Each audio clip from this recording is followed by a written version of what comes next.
Es día lunes 19 de abril, llueve en la ciudad de Quito. Aquí iniciamos la emisión de la mañana del Comercio TV.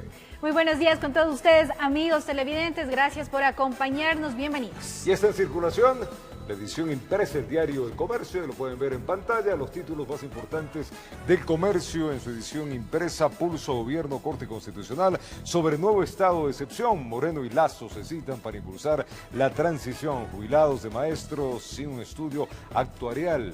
Tras muerte de su hija, Soraya creó un centro para ayudar y las ciberradios digitales conectan a las barriadas. Estos son los títulos más importantes del Comercio en su edición del día lunes, que ya está en circulación. También tenemos a la revista Líderes, que también está circulando.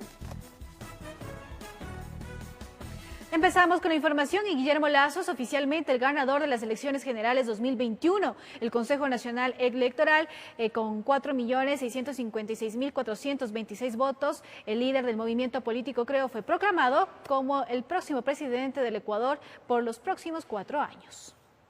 Señor secretario, una vez que se ha dado lectura a los resultados levantados por las juntas provinciales electorales y del exterior, y en virtud que se ha certificado que no existen recursos pendientes por resolver, corresponde proclamar los resultados numéricos totalizados conforme lo señala el artículo 141 del Código de la Democracia para la dignidad de presidente y vicepresidente de la República. De esta manera, el Pleno del Consejo Nacional Electoral ofició los resultados de la segunda vuelta para elegir a presidente y vicepresidente, en donde el binomio de la alianza Creo Partido Social Cristiano ganó con el 52.36% de los votos frente al 47.64% que receptó la fórmula de Centro Democrático. Gracias al trabajo incansable de todos los funcionarios electorales, a las recomendaciones de los organismos internacionales y a la demostración de civismo del pueblo ecuatoriano, se ha fortalecido la democracia del Ecuador.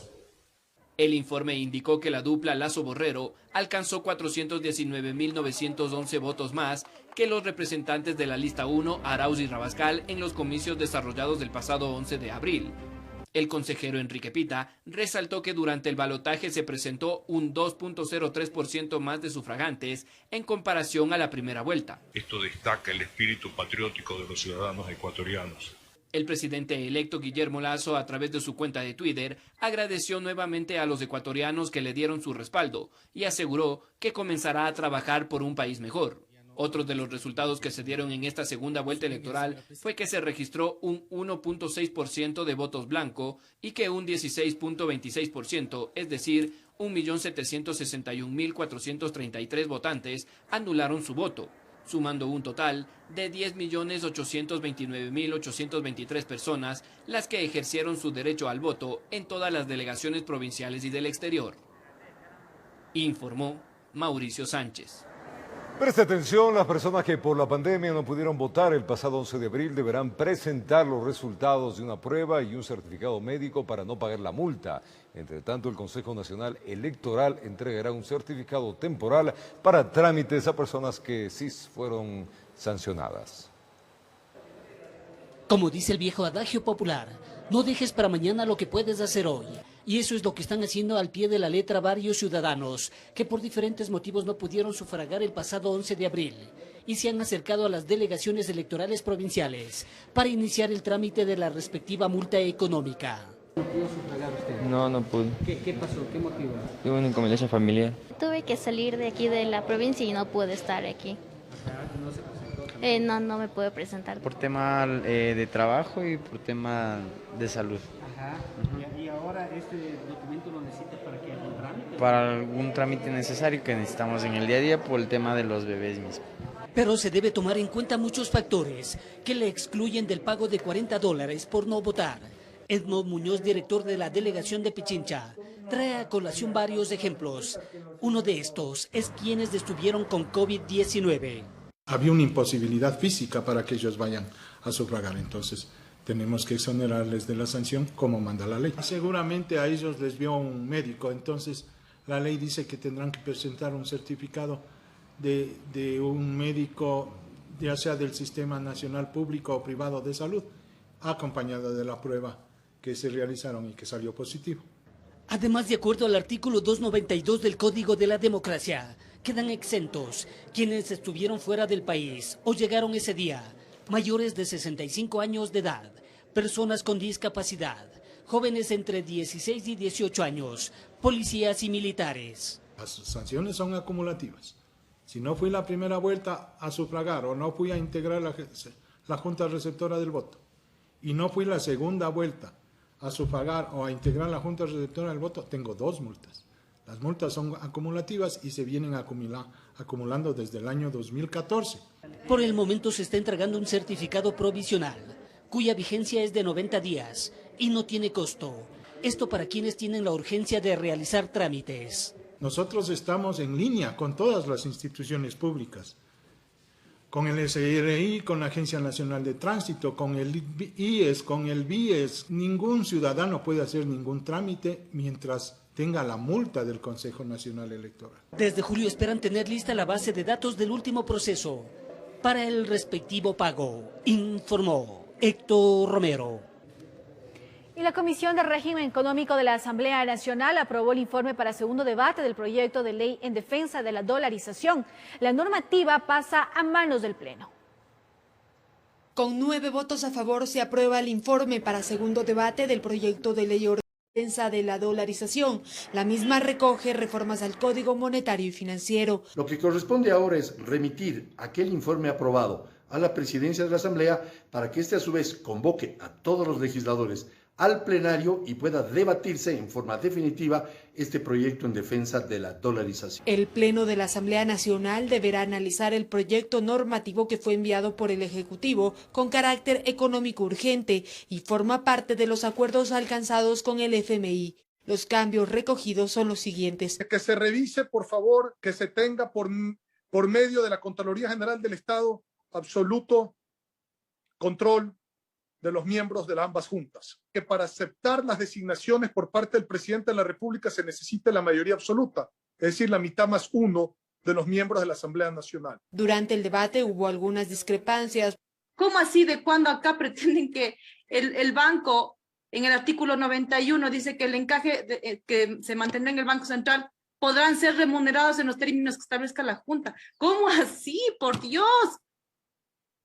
¿Cómo así están de acuerdo con la plata de los ecuatorianos que ese encaje que tiene que por obligación entregar más o menos del 2%, ahora le tengan que pagar intereses?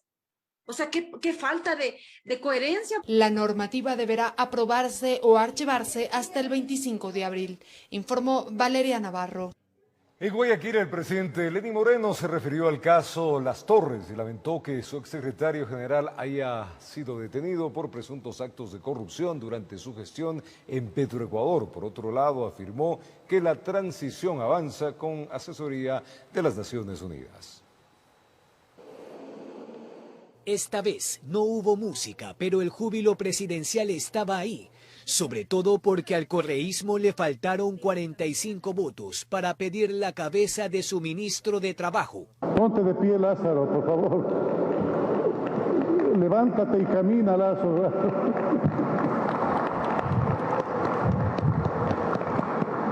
Te felicito, mi querido Andrés.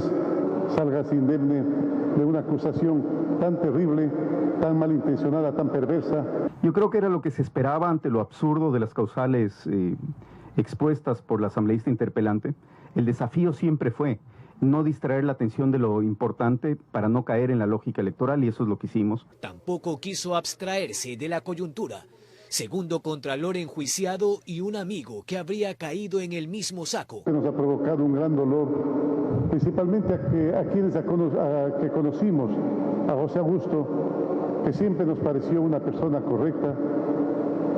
Lastimosamente, y no quiero acusar ni exculpar a nadie, lastimosamente podría no serlo. Eso confirma, dijo, que una de sus mayores satisfacciones en el ejercicio del poder, que ya se acaba. Respetamos a las instituciones, respetamos las autonomías de funciones, respetamos la independencia de funciones. Otro júbilo afirmó haber desmontado una instrumentalización de sus excoidearios. Es la libertad de expresión. Ahora no existe absolutamente ningún ciudadano en este país que no pueda mandar al carajo al presidente de la República. a pesar de la autoinmolación que eso significa, inclusive lo hemos tolerado. Que todas esas acciones facilitarán una transición ordenada con la asesoría de Naciones Unidas. Lo que queremos es que el nuevo gobierno no pierda tiempo, que pueda aplicar su plan de trabajo lo más rápidamente posible. Luego salieron todos del Parque Samanes, a 5 semanas de que termine el gobierno, informó Jorge Escobar. Y este fin de semana se llevó a cabo una cuarta audiencia en el caso compra de insumos médicos en el IES de Los Ceibos de Guayaquil, que involucra a Daniel Salcedo y a otras personas. Aquí se dispuso la detención de una exfuncionaria. La audiencia se reinstaló la mañana del sábado 17 de abril en el complejo judicial del Albán Borja, al norte de Guayaquil. Este fue el cuarto día de la diligencia contra 8 personas donde la Fiscalía General del Estado las procesa por presunto peculado en la compra de insumos médicos en el hospital del IES de Los Ceibos de Guayaquil, en especial por la compra de fundas para cadáveres. Entre los testigos que acudieron estaban funcionarios que habrían participado en la elaboración de los informes con lo que se dio la adjudicación de dicho material. Estos informaron al tribunal sobre la sucesión de hechos, que según la Fiscalía, dichos procedimientos no estarían alineados a la normativa de compras públicas vigentes al momento de los hechos. De allí que el tribunal dispuso la detención de Norma G. por presunto perjurio. Un testigo de la Fiscalía ha sido detenida por mentirosa y que ante la evidencia del perjurio que estaba cometiendo se fue remitida por el tribunal a la unidad de flagrancia. Negó haber participado en el proceso contractual cuando habían evidencias documentales de que efectivamente había participado en todo el proceso contractual. La exfuncionaria fue trasladada a flagrancia para inicio de un proceso penal. En esta audiencia estuvo presente el abogado defensor de Daniel Salcedo, quien permanece en prisión. Bueno, nosotros obviamente estamos haciendo el interrogatorio y el contrainterrogatorio a cada uno de los testigos que se presentan y ese es el ejercicio normal en estas audiencias de juzgamiento. Están anunciados cerca de 300 testigos, pero no sabemos si todos van a declarar, eso va a irlo definiendo tanto la Fiscalía como las partes procesales, a ver a qué testigos hacemos que declaren. Todos esos hechos fueron expuestos mediante un comunicado en la cuenta de Twitter de la Fiscalía. La audiencia se retomaría el martes 20 de abril a las 8 de la mañana, informó Carlos Julio Gurumendi. Vamos a un corte comercial. Retornar, les contamos que en medio de críticas, los maestros desde julio percibirán un nuevo salario de $1.000. Ya regresamos con esta información y más. Gracias por acompañarnos aquí en El Comercio TV. Y en medio de críticas, los maestros desde julio percibirán un nuevo salario de $1.000. El incremento se da en medio de una crisis económica y a pocos días de que se posesione el nuevo presidente. Como algo inconcebible, es calificado por el docente universitario John Cajas el incremento salarial de los maestros, que pasará de 817 a $1.000. Haber aceptado un incremento de salarios en ese contexto sin tener claridad del financiamiento para esos salarios, creo que por lo menos es irresponsable, ¿no? Y no solo eso, sino que es irresponsable considerando que viene un nuevo gobierno que tendrá que hacerse cargo de ese gasto sin claridad de dónde conseguir el financiamiento, porque para colmo de males son ingresos, son gastos en salarios. Y los gastos en salarios son gastos permanentes. Alza que al régimen le significará $2.200 millones en medio de una crisis económica, donde los ingresos permanentes han disminuido, como es impuestos tributarios y petroleros. Y ese es el problema. ¿Ingresos tributarios de dónde? Si resulta ser que, como le decía, ¿no?, el impuesto al valor agregado se ha contraído en 1.000 millones. El impuesto a la renta sufrió una contracción de más o menos 300 millones. Y aparte de eso, el presidente electo Lasso ha planteado que se va a reducir el impuesto a la salida de divisas, lo cual también representa como $1.000 millones. Jimmy Candel es presidente de la Comisión de Educación de la Asamblea Nacional. Justifica lo aprobado, al tiempo de descartar que se demandará $2.200 millones.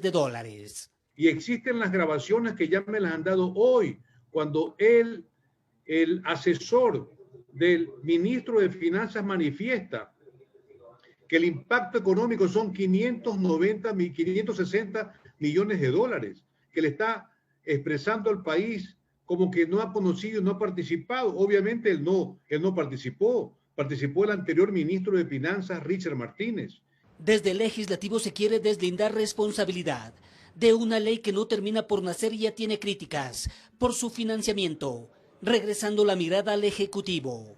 Nosotros hemos planteado, hemos discutido, el Pleno lo aprueba con 126 votos. va al Ejecutivo. Nosotros aspirábamos de pronto a una modificación que nos solicite, una objeción parcial, un veto parcial, que de alguna forma signifique alguna observación que ellos hayan realizado. Lo cierto es que aquí por el monto ya no hay marcha atrás, ya que está en el registro oficial. Y los maestros desde julio verán ingresar más recursos a sus bolsillos, informó Héctor Romero. Desde el pasado viernes se procedió a vacunar contra el coronavirus a maestros de escuela y colegios particulares y fiscales de la zona 8. Con la aplicación de la dosis se busca que los docentes estén preparados de forma voluntaria para reintegrarse a clases en la región costa. Llegaron desde muy temprano, hicieron fila y esperaron que los dejen ingresar. Son maestros que desde este viernes 16 de abril formaron parte del plan de vacunación contra el COVID que lleva a cabo el Ministerio de Salud Pública. Bueno, como creo que con todas las personas con muchos nervios, pero igual estamos cumpliendo con lo que nos han indicado, ¿no? Nos llaman por algún motivo a las instalaciones para dejar alguna documentación, entonces tenemos que tener las precauciones debidas, ¿no? En el interior tuvieron que pasar por los 3 filtros para luego recibir la primera dosis de la vacuna. Es una de las cosas que uno debe haber tenido para poder ir avanzando esto en la parte pedagógica. Es muy óptimo y saludable. Me enviaron un mensaje y aparte me llamaron. Dios permita que se dé y que esto termine pronto para continuar presencialmente. Son 32.000 docentes que pertenecen a la zona 8, que corresponde a Guayaquil, San Borondón y Durán. Ellos serán vacunados en 2 centros, en la UES de San Borondón y en la Politécnica Salesiana en el sur de Guayaquil. A nivel nacional son 215.000 educadores que forman parte del magisterio. Este proceso, asegura la ministra del ramo, es un paso para que los educadores puedan retornar progresivamente y de forma voluntaria a clases, ya que en el ciclo Costa el periodo arrancaría el próximo 7 de mayo. Aquellas familias que todavía tengan temor de enviar a sus hijos por cualquier razón, siempre pueden optar por Aprendemos Juntos en Casa o por la modalidad de educación abierta o homeschooling. Esto es un paso más adelante del sí a la educación. Nunca nos detuvimos, pero estamos dando todo tipo de protección y seguridad a nuestros docentes. Y por ello el ministerio recibe las solicitudes de los planteles que desean retornar a clases, siempre y cuando cumplan con todas las medidas de bioseguridad. En el país, hasta la fecha, se han vacunado a 274.160 personas con la primera dosis y a 183.300 de ellas con la segunda dosis, informó Carlos Julio Gurumendi. Y las jornadas de vacunación en el país siguen desarrollándose con normalidad. El pasado fin de semana se inocularon a más de 34.000 personas en 79 puntos. En Quito, los adultos mayores agradecieron por el buen trato y la agilidad con la que se llevó a cabo este proceso. No les llevó más de 40 minutos recibir la primera dosis de la vacuna contra el COVID-19. Cientos de adultos mayores de 65 años de edad acudieron el pasado fin de semana a los centros de vacunación en la capital. Allí destacaron la agilidad y buen trato que recibieron. Muy bien, les felicito, está bien organizado, todo bien organizado. Todo ha sido 10 puntos. Es de felicitarles porque me han tratado mejor que en hospital privado. Las instalaciones del Colegio Benalcázar y Central Técnico de Quito recibieron alrededor de 1.000 personas cada uno. Todos los ciudadanos que llegaban fueron revisados sus signos vitales, mientras sus acompañantes registraban los datos personales. Si no presentaban alguna novedad, pasaban a los cubículos de vacunación y posteriormente a un área de descanso, en donde nuevamente fueron valorados por personal médico para recibir el alta. Ya de todos modos es una tranquilidad estar vacunada, poder empezar a hacer una vida normal. Isabel Méndez comentó la alegría que genera en ella y su familia recibir la vacuna y de esta manera saber que su salud está más protegida. Dijo que seguirá cuidándose en su casa y guardando las medidas de bioseguridad por el bien de sus seres queridos. Nos ha tocado la vacuna china, pero lo importante no creo sea qué vacuna nos ponen, sino la inmunización que nos proporciona la vacuna, ¿no? Ante las denuncias de varios ciudadanos acompañantes de las personas de la tercera edad por la falta de sitios donde parquear en los alrededores de los centros de vacunación en Quito, la Agencia Metropolitana de Tránsito expresó mediante su cuenta de Twitter que la institución gestiona con las entidades involucradas para facilitar zonas de estacionamiento de quienes llegan a los puntos de atención y de esta manera precautelar la seguridad de todos. Informó Mauricio Sánchez. La variante británica del COVID-19 es comunitaria en Quito, Loja y otras ciudades del país. Expertos describen a esta nueva cepa y hacen recomendaciones a la ciudadanía debido a su alto nivel de contagio. En Quito y Loja se confirma que existe una transmisión comunitaria de la variante británica de COVID-19. La variante ya está circulando en la comunidad. Es muy complicado hacer una contención de brotes, de clústeres familiares o de brotes específicos.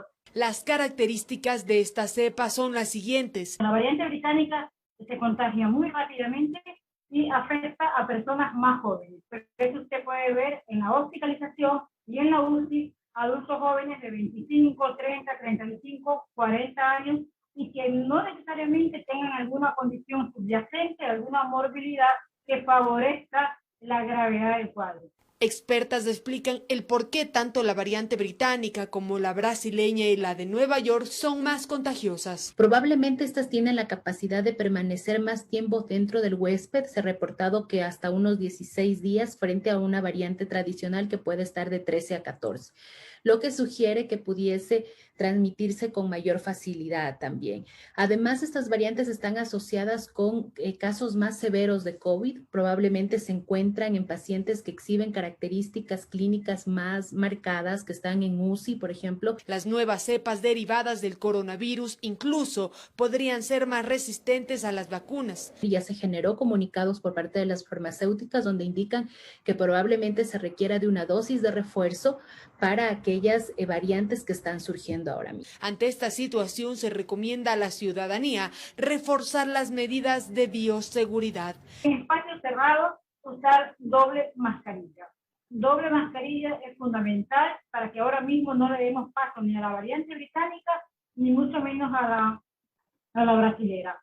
Evitemos a la medida de lo posible salir de nuestras casas, mantenernos confinados y evitar lugares masivos. Informó Valeria Navarro. Y ante el aparecimiento de nuevas variantes de COVID-19, representantes del laboratorio Pfizer dicen que es probable que sea necesario inocular con una tercera dosis a los pacientes para obtener una respuesta inmunológica efectiva. Los estudios realizados en los primeros pacientes que recibieron la vacuna del laboratorio Pfizer contra el COVID-19 podrían proyectar que se necesitaría una tercera inoculación entre los 6 y 12 meses posteriores a la segunda dosis para completar una inmunización efectiva. Así lo indicó un representante de la farmacéutica norteamericana. Un escenario probable es que probablemente se necesite una tercera dosis en algún momento entre 6 y 12 meses después. A partir de ahí, habrá una revacunación, pero todo esto necesita ser confirmado. Expertos analizan que las características de mutación que ha presentado el virus y las nuevas variantes que están circulando en el ambiente podrían disminuir el porcentaje de efectividad de la fórmula y que por eso sería una alternativa viable considerar un refuerzo para fortalecer sus efectos. Estas variantes mejoraron su capacidad de entrada a las células, ¿no? Y eso ha hecho que disminuya moderadamente la eficacia de los anticuerpos. Ahora, con las nuevas variantes, una medida bastante eficaz se espera que sería justamente el aplicar estos refuerzos, porque como dijimos, no solo recuerdan a nuestro sistema inmunológico la necesidad de mantener la guardia alta. Expresan que el refuerzo de dosis es común en el control de distintas enfermedades, con el objetivo de mantener un sistema inmunológico preparado para combatir las nuevas cepas. Eso pasa con todas las vacunas gripales, pasa con la vacuna del H1N1, que usted tiene que vacunar a las personas con alto riesgo de muerte, sobre todo una vez al año. Ambos expertos enfatizan que las vacunas protegen las consecuencias graves de la enfermedad y causan un alivio en el sistema sanitario, pero no previenen una posible infección ni transmisibilidad del virus. Justamente eso nos ofrecen las vacunas ya aprobadas hasta la fecha. Nos ofrecen una protección muy alta, de muy alto porcentaje, frente a la enfermedad grave, frente a la hospitalización, frente a la intubación, frente a la muerte.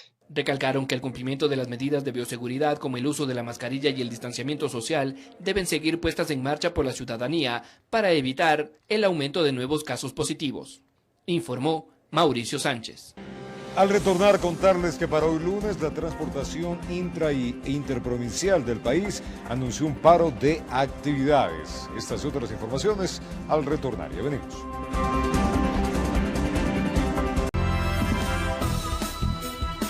Gracias por acompañarnos en esta edición de lunes, acá en el Comercio TV, edición de la mañana. Sofía Vintimilla está en el terminal terrestre Quitumbe, va a contarnos sobre el anuncio de paralización del transporte interprovincial. Sofía, buen día, adelante por favor.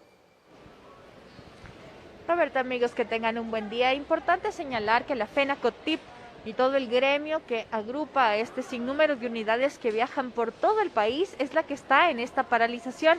Es importante resaltar que han señalado que en primera instancia serían 48 horas de paralización y posterior a esto esperan que las autoridades gubernamentales den respuesta a sus pedidos. Recordemos que también el día sábado y el día domingo se han reunido con varias autoridades del Estado con el propósito primero de generar un subsidio focalizado para el combustible del transporte y por supuesto también quieren alternativas de créditos para sus financiamientos que mantienen con los bancos del Estado y también con la banca pública y privada, con el objetivo también así de mermar este tipo de inconvenientes que tienen por la pandemia del COVID-19 y toda la crisis que ha generado. Nosotros preparamos un informe al respecto, veamos. Fue el pasado jueves que mediante un comunicado oficial, la Federación Nacional de Transporte Público de Pasajeros Intra e Interprovincial del Ecuador decidieron que este 19 de abril las unidades que conforman estos gremios suspenderán sus actividades por no haber recibido respuesta positiva a sus requerimientos. Que la transportación decidió guardar sus unidades para el día lunes. ¿Por qué? Porque no le alcanza para la operación. Es decir, lamentamos como el que más no poder salir a laborar, pero es que no tenemos honestamente recursos para salir. Este fin de semana, los dirigentes se reunieron en el edificio zonal en Guayaquil con autoridades gubernamentales y aquí no se llegó a ningún acuerdo. No es agresiva, es simplemente llevar nuestras unidades porque no tenemos para rodar. Creo que no se ha sintonizado entre la problemática de la transportación. No han visto que el problema de la transportación es sumamente serio. Los transportistas aseguran que esta actividad se da por la eliminación del subsidio al diésel y segundo, por falta de flexibilidad de instituciones financieras con el gremio. Por tener un sistema financiero callado que no da facilidades, que desea que el transportista pague las mismas letras que viene pagando como antes de la pandemia. Estamos en pandemia, no tenemos recursos, estamos en un 35% de ingresos y con eso no se paga letra ni la parte operativa. Esta medida se habría tomado en consenso por todos los presidentes de las uniones y cooperativas del Ecuador. La FENACOTIC representa a 12.000 buses a nivel intra e interprovincial. Esta decisión asegura a sus dirigentes que ha sido planteada hace un año atrás a las autoridades y no han tenido ninguna solución, informó Carlos Julio Gurumendi. Y pese a este número importante de flota, a esta hora ustedes van a ver cómo el terminal Quitumbe fluye de manera normal. Es más, hay muchas personas que están sentadas en cada uno de los lugares y lastimosamente, como hemos visto desde temprano, no todos respetan las medidas de bioseguridad, inclusive utilizan los espacios que están debidamente marcados que no se pueden utilizar y el uso de la mascarilla aquí lastimosamente no es el correcto en la mayoría de personas y pese a que saben el riesgo que existe no lo hacen. Sin embargo, lo que nos atañe es saber qué es lo que sucede con las cooperativas, así que vamos un poco a caminar para que vean cuáles son las, por ejemplo, boleterías, que hay algunas que no están atendiendo al público. Y por supuesto también los andenes están vacíos, en su mayoría y a esta hora vemos mucho flujo de unidades de transporte público, sin embargo a esta hora es mucha menos la flota que llega hasta este punto. Nosotros transmitimos en vivo, son las 7 de la mañana con 30 minutos y podemos ver cuál es el panorama. Además vamos a acercarnos a los usuarios a ver si alguno de ellos ha tenido algún inconveniente para poder, por ejemplo, comprar sus tickets o viajar hacia algún lugar del país. Muy buenos días. ¿A dónde viaja? A Cuenca. ¿Consiguió ticket sin problema? No, me voy a Guayaquil. ¿Y consiguió ticket para Guayaquil? Sí, claro que sí. Sin problema. ¿A qué hora sale su bus? 8:30. Sí. Perfecto, gracias. Vamos también a preguntar por aquí. Transesmeraldas muy temprano no habrían, probablemente porque tampoco habían rutas que se iban directamente hacia el lugar y en estos momentos estamos viendo cómo sí, ya aperturaron hacia el público todo lo que tiene que ver con la venta de boletos. Vamos a ir también, como les decía, miren, al fondo ven los andenes, muy pocas unidades de transporte en relación a días anteriores, que pese a la pandemia, una vez que se realizó la reactivación, llegaban muchos más a esos puntos que están viendo de dónde salen hacia las distintas provincias. Muy buenos días, señora. ¿Hacia dónde viaja? A Guayaquil. ¿Consiguió ticket sin problema? Sí. ¿A qué hora se va? A las 8:30. Perfecto, gracias. Entonces, en su mayoría son las personas que están viajando hacia Guayaquil, las que están aquí esperando en esta especie de sala. Es raro, pero a pesar de que la FENACOTIP anuncia esta paralización, ninguna persona se queja de que no encuentra ticket o no tiene algún bus para llegar a su destino. Muy buenos días, señor. ¿Hacia dónde viaja? A Santo Domingo. ¿Tuvo problema en comprar el ticket? No, lo que sí se va a demorar un poquito porque salgo más o menos tipo 8:20. O sea, ¿se retrasó un poco la hora de salida? Diremos lo que sí, más o menos que hace unos 30 minutos de 45. Perfecto, gracias. Bueno, así es la panorámica del terminal a esta hora. Pueden ver al fondo como mucho movimiento. Incluso las ventas de comida ya están en este lugar, claro, debidamente autorizadas por las autoridades de la terminal. Sin embargo, hasta eso está operando de manera totalmente normal, como un día común. Le recordamos a la comunidad la importancia de que ustedes tomen las precauciones del caso para evitar contagios, inclusive de estas nuevas cepas tan agresivas de coronavirus. Si ustedes no se cuidan, difícilmente se podrá hacer algo. Esa es la información hasta el momento. Ustedes continúan con más y también abríguense porque hace mucho frío en el Distrito Metropolitano. Día frío, gracias a Sofía Ventimilla, día frío. Y bueno, con estas novedades, así está en el terminal terrestre la actividad, en vista de lo que ayer mandaron el comunicado las federaciones de los transportistas. Ali. En otro tema les contamos que graves daños ambientales son evidentes por el incremento de la actividad minera ilegal en la provincia de Sucumbíos. Por este motivo se han intensificado los operativos en los que se ha decomisado excavadoras, motores y más herramientas.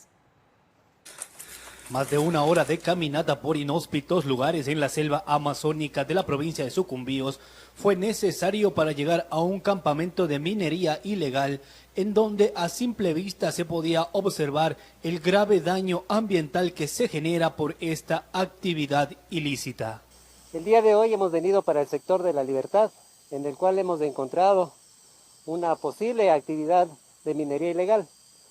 Entre los resultados que las autoridades han podido constatar. Al verificar que no existía autorización para esta actividad minera, se procedió a inmovilizar 10 dragas y una excavadora Komatsu, además del decomiso de una excavadora Caterpillar y 7 motores que fueron puestos a órdenes de las autoridades como evidencias.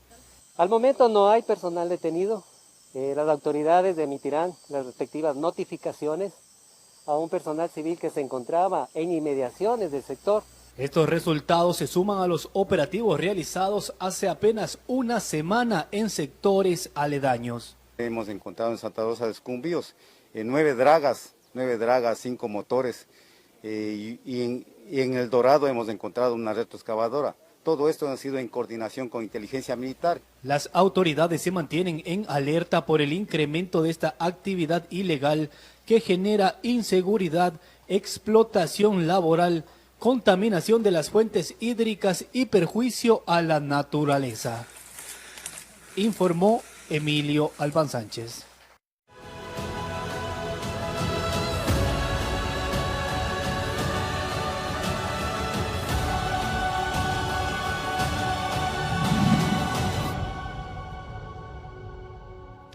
Y a 5 años de este terremoto, entre nostalgia por los fallecidos y reclamos por las obras inconclusas, así pues se recordaron el viernes en Manabí los 5 años del terremoto del 16 de abril del año 2016. Desde esta provincia se cuestiona el uso de los recursos recaudados para la reconstrucción de las zonas devastadas. Para Jaime Macías el tiempo no ha pasado. Este viernes se cumplieron 5 años del terremoto del 2016 y él recuerda a cada instante de cómo junto a sus vecinos logró rescatar a toda su familia en la ex zona 0 de Manta. Su madre no sobrevivió. Tan duro para mí sacar a mami bajo el escombro con los huesos, los pies quebrados, sus manos. Quedaron 9 atrapados en mi casa. A mami la saqué como el número 8, que no quería morirse. Me dijo, ayúdeme. En ciudades como Manta, Portoviejo, Pedernales, entre otras, se realizaron actos para honrar a las 663 víctimas que dejó la tragedia del 16A. Pidiendo al Dios Todopoderoso para que reconforte el alma de esas madres, padres, familiares que perdieron a un ser querido. Al dolor de las pérdidas humanas se suma la indignación por las obras de reconstrucción inconclusas, hospitales sin terminar y familias que aún no reciben sus viviendas. Los fondos de reconstrucción en materia de fondos de solidaridad, chao, ya no existen. Se están haciendo a través del BEI. Por ahí alguien dijo que ya debían dejar financiada la obra, sí, pero ha hecho un desastre. Hemos empezado desde cero. El manejo económico que se dio a la reconstrucción de las provincias de Manabí y Esmeraldas tras el terremoto sigue generando cuestionamientos. Vamos a pedir y a exigir que los 3.500 millones se sepa qué se hizo, qué pasó, dónde están, quién los tiene, porque alguien tiene que rendir cuentas de eso. Y es evidente también, algunos recursos de la reconstrucción desaparecieron, hay otros que no se han invertido, otros que hablan de despilfarro, tal vez de haber gastado donde no se tenía que haber gastado. En definitiva, hay una oscuridad total. 5 años han pasado desde que un sismo de 7.8 grados sacudió todo un país que ahora espera que las deudas pendientes con las zonas afectadas sean cumplidas. Las obligaciones que todavía no se cumplen definitivamente, pero que debe de ser un elemento esencial y primordial en las actividades del próximo gobierno. Hemos tenido muchísimos retrasos, nosotros como funcionarios hemos heredado, por supuesto. Con cámaras, Eduardo García desde la provincia de Manabí, informó Wendy Delgado. Y la unidad de rescate y emergencias médicas con las que cuenta la Comisión de Tránsito del Ecuador incrementará su personal a fin de seguir brindando ayuda humanitaria de búsqueda y rescate, tal como ocurrió hace 5 años tras el terremoto que afectó principalmente a Manabí y Esmeraldas. Estas imágenes se registraron hace 5 años atrás, cuando los primeros en llegar a la zona cero fueron miembros de la Comisión de Tránsito del Ecuador a través de su unidad de rescate y emergencias médicas. Carlos Ceballos asegura que desde ese momento, la vocación de los 111 miembros de esta unidad se ha fortalecido. Bueno, la experiencia estaba marcada en nuestros corazones, ¿no? Fue una escena bastante fuerte. Tuvimos que recuperar más de 22 cadáveres en Puerto Viejo, más de 16 en Pedernales, pero también tenemos esa satisfacción del deber cumplido. Pudimos rescatar a una persona que estuvo más tiempo bajo los escombros. Hombres y mujeres que se han preparado diariamente en varias áreas. Gilda Castro escogió capacitarse en canes de búsqueda. Para mí ha sido una experiencia muy bonita, muchos riesgos, pero gracias a Dios he vencido muchos miedos. Nos vamos capacitando día a día en lo que es esto de aquí de sobre rescate. Ellos han recibido entrenamiento dentro y fuera del país, y para fortalecer esta unidad se anunció la incorporación de 1.200 nuevos elementos, los mismos que estarán en sus servicios rurales, dentro de la Comisión de Tránsito del Ecuador. Pero a la hora de prestarse una emergencia, cada uno actuará de manera profesional en lo que es ayuda humanitaria, búsqueda y rescate. Tenemos constante capacitación, modernización, nuestros tiempos de reacción son de primera y este es el resultado actual, ¿no? Justamente desde los feriados del mes de noviembre del año pasado, en una vía ícono, la cual es la vía La Costa, tenemos 0 fallecidos hasta el día de hoy y eso se debe, han habido accidentes, pero al tiempo de reacción. Tenemos diferentes personajes, especialmente en lo que se llaman inundaciones. Va a haber un personal especializado en lo que es rescate animal, va a haber un personal especializado en rescate de tercera edad, de niños. Ante esta situación, la institución condecoró a varios miembros y sobre todo ofreció una ceremonia religiosa, dando gracias al Creador por proteger a estos seres, quienes tienen como fin seguir brindando ayuda a la humanidad en casos de emergencia. Informó Carlos Julio Gurumendi. Al retornar un incendio se registró en unas bodegas clandestinas de químicos en Mapasingue. Estos y otras informaciones les estaremos contando al retornar. Son las 7:40. Ya venimos. Es tiempo de contarles que un incendio se registró en una bodega clandestina de químicos, amigos, que funcionaba en el sector de Mapasingue. Esto es en el norte de Guayaquil. El hecho causó alarma en los habitantes de ese sector, quienes tuvieron que abandonar sus inmuebles. Estas imágenes captadas por nuestras cámaras muestran el instante que las llamas lo consumían todo. Esto se registró en Mapasingue Este, sector que colinda con Urdesa Central al norte de Guayaquil. Varias explosiones alarmó a los habitantes que tuvieron que salir de sus casas y ponerse a buen recaudo. La enorme nube negra, producto de este flagelo, se pudo apreciar desde varias zonas de Guayaquil, la misma que fue difundida en redes sociales. Se trataba de una bodega clandestina donde se almacenaba varios tipos de químicos. señor vende cloro y alcohol químico. Aquí venía en las mañanas un camión lleno de combustible. Al principio explotó varias veces, ¿no? Pero gracias a Dios no pasó nada. Todo salió, todo evacuaron, incluso había un vehículo en peligro, también se evacuó. ¿Y las familias que estaban ahí? Todos salieron, todo salió.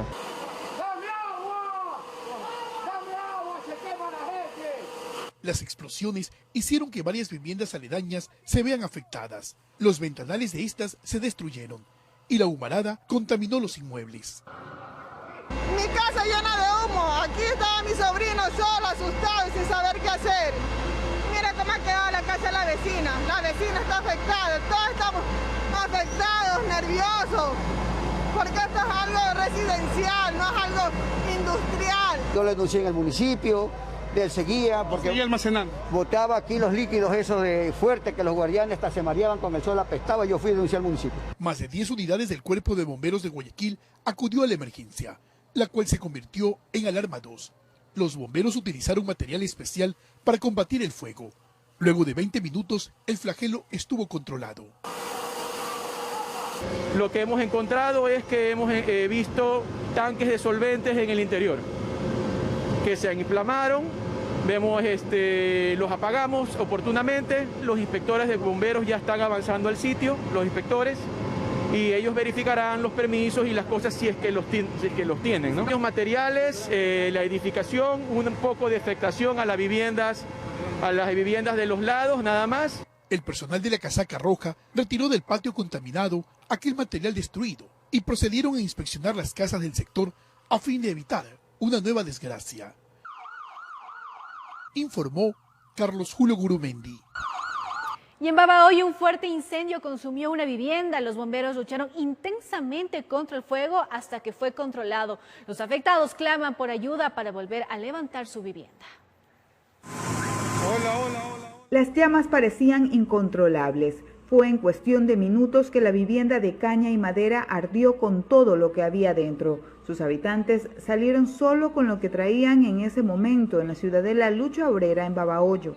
3 unidades contra incendio, un tanquero y 18 bomberos, a más de la colaboración de los vecinos, fueron necesarios para sofocar las llamas la noche del sábado y evitar que llegue a casas aledañas. O sea, mi hija, que ella es la que se da cuenta, la que estaba ahí afuera conversando.